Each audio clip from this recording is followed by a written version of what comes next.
Fala Dev, esse é o último episódio aqui dessa temporada do Fala Dev e a gente tá preparando muita coisa legal pra próxima temporada, mas o que a gente fez nesse último episódio é trazer um pouco algo inédito que aconteceu em cada um dos episódios dessa temporada. Então eu fiz alguma pergunta pra cada um dos convidados que passaram aqui durante essa temporada e a gente anexou tudo nesse vídeo aqui. Então fiquem aí com esse episódio, logo logo a gente volta com um monte de conteúdo na nova temporada do Fala Dev. Valeu!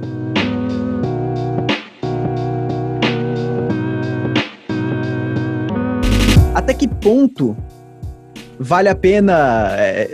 vamos lá, não é até que ponto vale a pena utilizar um framework opinado ou não, aqui não é a discussão, mas até que ponto vale a pena tentar mudar a opinião de um framework, o acoplamento que um framework já traz para satisfazer os critérios da arquitetura limpa, digamos assim, os princípios. O JavaScript tem uma vantagem grande quanto a isso, né, que as bibliotecas são um pouco menores.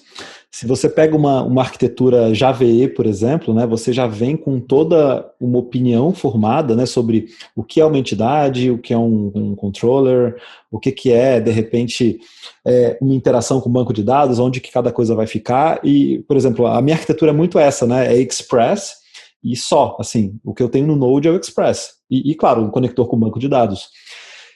Durante muito tempo a gente acreditou naquela arquitetura de 3 camadas, que é para a web, né?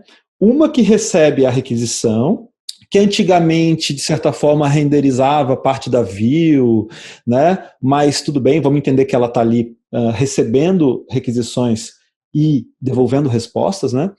Uma que se chama camada de serviço, que basicamente contém regras de negócio, como um todo, e uma de acesso a dados. Se chamava muito de Data Access Object, né, o famoso DAO, que a grande vantagem dele era você poder mudar o banco de dados, mas ninguém nunca na vida mudou o banco de dados. Eu não conheço ninguém que tenha feito. Então... Eu ficava pé da vida quando meu professor da faculdade mandava eu criar o DAO. Cara, eu não vou utilizar outro banco, a gente só usa um banco a faculdade inteira, eu vou criar um DAO pra quê? Nunca vi na vida, nunca verei, porque na verdade, aliás, a linguagem SQL pra mim, ela é maravilhosa, o tipo de sistema que eu desenvolvo, que é altamente transacional, você extrai o máximo de SQL, pra mim é um crime você fazer com que um ORM gere SQL para você, minha opinião sincera. Eu passei quase 10 anos da minha vida tendo que lidar com Hibernate para dizer a ele fazer o que eu gostaria. E já fazem 10 anos que eu não uso mais e eu digo exatamente para o SQL que eu quero. Não tem como ficar mais performático que isso, né? Então, se colocou nesse mindset assim, olha, são 3 camadas. A camada que interage com o protocolo HTTP, com sorte, claro, 3 com sorte.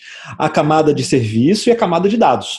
As queries ficam todas aqui na camada de dados, que só fala com o banco e não tem regra. Elas são reusadas na camada de serviço e a camada que interage com o protocolo HTTP orquestra e chama quem ele quiser na camada de serviço. Legal, se você seguir isso bem feitinho, na minha visão, você extrai um baita valor. Você gera reuso, tudo show de bola. Agora, qual é o passo a mais que você pode dar nessa arquitetura? É começar a entender que tem uma camada a mais aí, né? Que é a decomposição dessa camada de serviço que faz tudo em uma camada que orquestra o domínio. Entendeu? Aí que está o que ninguém está muito acostumado a fazer e que aí já requer um pouco mais de esforço mental para ver como... Principalmente se for JavaScript, né? Porque JavaScript a gente não precisa ter classe, não é obrigado a ter classe. Então, do jeito que você tirou do banco, você joga na tela, do jeito que você tirou na tela, você joga no banco. E isso, aliás, pode ser fantástico, assim, porque é muito ágil, né? Então, eu acho que as pessoas não estão acostumadas a olhar para essa outra camada, que é a camada de domínio. Como que ela sobrevive? A classe serve para classificar coisas, de certa forma, para criar encapsulamento, né? Para gerar contratos. Então, assim, é aí que eu acho que você tem que olhar para isso de uma forma que isso agregue valor, não que seja um peso. Então, tá aí a diferença, assim, a gente quebrar um modelo mental que é vigente hoje, que é esse que eu falei, e em quase todas as arquiteturas das empresas é dessa forma, umas piores, outras melhores, tem umas que juntam a camada de dados com a de serviço, tem umas que, às vezes juntam as 3, né, fica um negócio meio embolado, umas jogam as regras pro banco, você vai ver de tudo, mas é muito forte a existência dessas 3.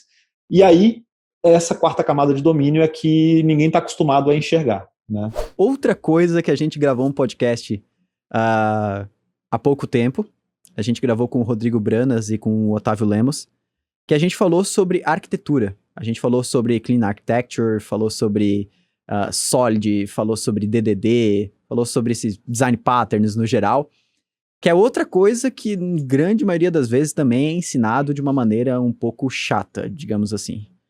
Essas terminologias, esses patterns, Clean Architecture, DDD, isso vale de alguma forma para programação funcional ou não? Lá não existe isso, lá a gente segue outra coisa. O quanto isso interage com o paradigma funcional? Eu acho que os tipos de patterns mudam um pouco, mas não é que todos somem. Por exemplo, o Rafa chegou a mencionar a dependency injection. Não é que some, mas o jeito de implementar, ele muda. E daí a gente tem que adaptar o mindset, como a gente tinha conversado ao longo do podcast. Outras coisas, como outros princípios do Solid, a gente tem outros tipos de patterns e estratégias também na programação funcional, como high order functions, composition, essas coisas, que também são boas práticas, que são coisas que tu vai desenvolver ao longo do aprendizado aí na linguagem funcional. Então, eu acho que são apresentados, mas com outras maneiras e com outros nomes também. Eu já apliquei, inclusive, MVC. A gente recentemente, eu estou sendo gentil, faz uns 2 anos, a gente criou uma empresa que eu trabalhava nessa empresa de validação de documento, a gente criou uma arquitetura que a gente não deu um nome muito certo, a gente chamou de DDSP, por causa que era o nome das camadas, mas era uma mistura de DDD com MVC, e a ideia era justamente você separar as camadas. Então, você consegue aplicar, sim, faz total sentido, porque o que você está fazendo em arquiteturas de código em si é arquitetura de código. Então, não vai impactar no seu microserviço como um todo, né? Porque microserviços são comunicações. Então, às vezes até fica mais fácil você separar essas camadas. Por exemplo, nessa arquitetura que a gente montou, a gente tem a camada de apresentação, a presentation layer, e aí a vantagem de você ter uma camada de apresentação, uma camada de view, é que você tem como separar as entradas. Então, por exemplo, a gente tinha um microserviço de log que ele recebia logs, né, criava logs através de uma API REST, mas ele servia os logs através de um GraphQL, porque a gente tinha aquela parada do overfetching, underfetching e tal, e era muito mais fácil para a gente fazer desse jeito, porque a gente podia simplesmente dar o log e a pessoa escolheu o que ela queria receber do log, entendeu? Mas para inserir o log, não fazia o menor sentido a gente fazer isso em GraphQL, porque ficava muito complicado, ficar fazendo mutation e tal. E a gente só conseguiu fazer esse tipo de coisa quando a gente separou em 2 camadas. Então a gente tem lá a camada do GraphQL, a camada do REST, e a gente tem um server inicial que inicia as 2 juntas. Então você pode plugar coisas nela de forma muito mais fácil. Então, na minha opinião, não só pode, como deve usar arquiteturas mais bem, tipo DDD, MVC, até outras arquiteturas, hexagonal também, funciona muito bem, na minha opinião. Uma vantagem, no meu caso, né, de ser professor, de não ter um chefe, né, que nem esses dias eu postei um negócio que mostra lá, usando o Clean Code, né, o seu esforço no começo, ele é mais alto, né, mas ele vai diminuindo e ele atinge uma espécie de platô, né. Agora, quando você não usa o Clean Code, né, código mal escrito, o seu custo começa baixo, mas ele começa a aumentar, né? E aí aumenta muito. Aí o pessoal veio me falar, vários alunos, né, vieram falar, ô professor, mas aí você vai ter que convencer o meu Product Manager lá a escrever Clean Code, porque vai demorar mais no começo. Você vai ter que convencer o CTO ou CEO. Eu falei assim, eu não preciso convencer ninguém. Na aplicação eu estou desenvolvendo aqui, né, e eu posso seguir os princípios da maneira que eu quiser, não tenho deadline. Né? Então isso é uma vantagem, né, de você ser professor, que você pode estudar bem essas coisas, você pode aplicar, sem ter aquele go horse, né, que a Daniela falou, que é aquele, né, aquela coisa, aquela pressa, né.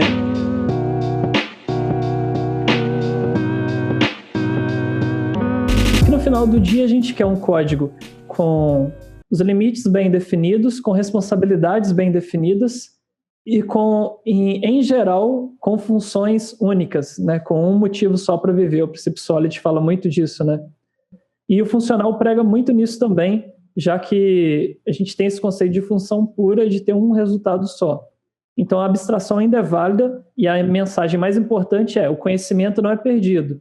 toda essa base que você construiu, você não vai ter que jogar no lixo ou guardar embaixo da cama para começar a aprender a programar do zero. Isso não é verdade. Porque, como eu disse antes, a programação funcional ela vai te impor um pouco mais que o seu código seja mais maduro.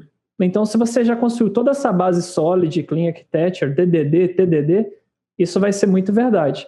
Agora, falando um pouco principalmente do Elixir, como a gente só tem módulos e funções, o DDD ele é muito importante, porque a gente tem que definir os contextos para organizar o nosso código em módulos, em pastas, para ele ficar bem navegável, com responsabilidades bem definidas. Então, de novo, esse aprendizado que você tem, você vai utilizar sim. Você só vai ter que traduzir um pouquinho esse conhecimento que talvez você usava antes através da classe, composição, herança, etc., para módulos e funções. Mas você vai usar sim o conhecimento. E um dos pontos mais importantes que acabou virando uma ferramenta para fazer isso é o próprio DDD.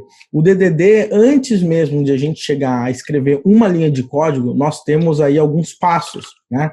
A gente tem que definir linguagens, uma linguagem universal, uma linguagem ubíqua, e nessa linguagem você vai começar a perceber que em alguns pontos de pessoas que participam ali da sua aplicação, algumas pessoas vão usar a mesma palavra para se referir a uma coisa diferente, ou até mesmo coisas diferentes com a mesma coisas desse tipo. E aí você vai começar a perceber que isso aí acaba sendo contextos diferentes. Então, com DDD, você acaba trabalhando com algo que a gente chama de bounded contexts, ou contextos delimitados, e quando você começa a perceber isso, você começa a perceber que começa a fazer sentido, talvez, você quebrar os seus microserviços baseados nesses contextos. Tá? Então, o DDD, antes mesmo de a gente chegar e pensar em codificar qualquer coisa, ele pode ser uma grande porta de entrada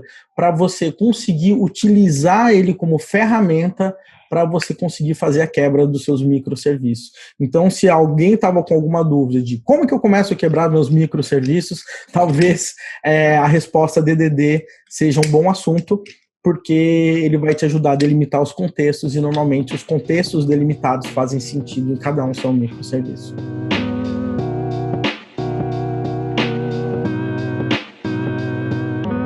E aí, eu sempre dei muita aula para a empresa, então isso sempre me ajudou bastante também, porque você é puxado até o teu limite máximo, porque você está dando aula para outras pessoas que também têm experiência, que vivenciam. E tem uma diferença muito grande, e acho que tanto vocês, né, que estão no meio acadêmico também, vão sentir que você dar aula para iniciante requer um tipo de didática.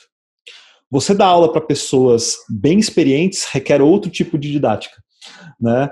Então, é aquela coisa, você entra em sala de aula, quando você está dando aula em empresa, você é bombardeado com perguntas, quase uma consultoria embarcada num curso, né? Então, é uma coisa que você tem que estar muito ligado, assim, o teu core fica ali no 150% o tempo todo, tentando traçar paralelos rápidos para ver o que você responde, como que você resolve cada tipo de problema, né? E em contrapartida, quando você está dando aula para pessoas que estão iniciando, eu dei muito tempo aula para pessoas que estavam sendo formadas em Java, na verdade, aí já é diferente. Você tem que tentar trazer uma metáfora que ela, sem o conhecimento prévio, vai começar a entender. Então você traz mais coisas do mundo real. A primeira vez eu queria, como se faz um objeto no Elixir. Aí eu joguei no Google e eu não achava nada relacionado com strict. Eu fiquei, meu Deus.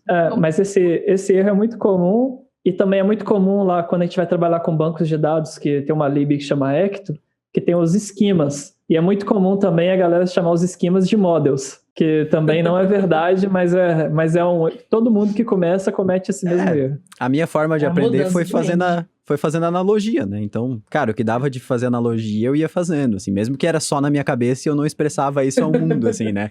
Então lá tinha os modules, eu falava, cara, isso aqui é uma classe, é tipo uma classe. Esses dias eu fiz até um vídeo baseado um vídeo que eu vi, que o cara ele vai refatorando, ele vai extraindo as coisas que estavam misturadas no controlador e vai construindo o domínio a partir de refatorações. Isso eu achei genial. Quer dizer, você pode pegar um sistema que já está rodando, né, que tem esse acoplamento, e conseguir extrair. É claro que ajuda muito se você já tem testes, né? Porque para fazer essa refatoração sem testes é meio perigoso. Então isso, acho que é legal a gente pensar nisso também.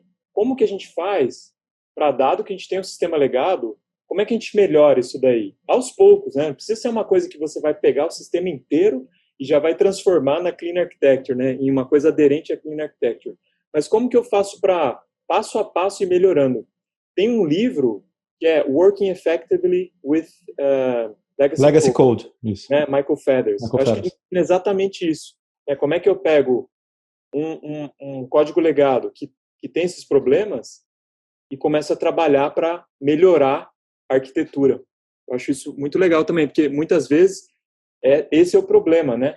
Não é que eu vou começar um sistema do zero e já posso fazer ele uma arquitetura melhor, mas é que eu já tenho um sistema rodando, né, com vários problemas e eu quero melhorar a arquitetura desse sistema.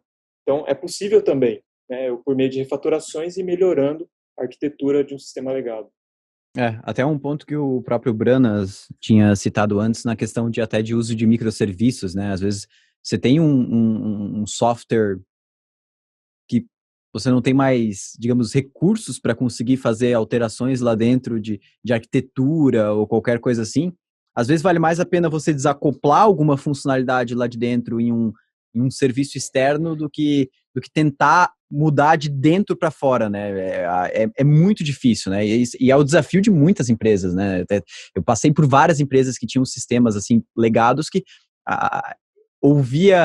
havia a intenção de tentar fazer essas alterações, mas era inviável. Chega um momento que o software, da forma que ele está arquitetado, chega a ser impossível você criar aquele do Extreme Program lá, criar coragem para conseguir fazer alguma coisa dessa lá dentro, né?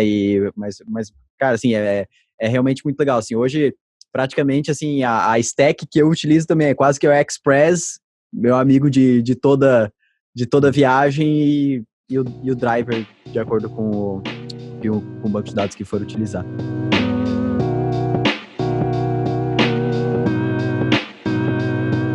Clean Code, né, foi o que mudou a minha carreira, né?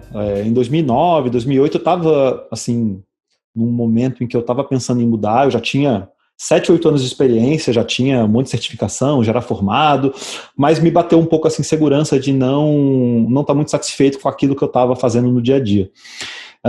E aí, aqui no Brasil estava acontecendo esse movimento ágil.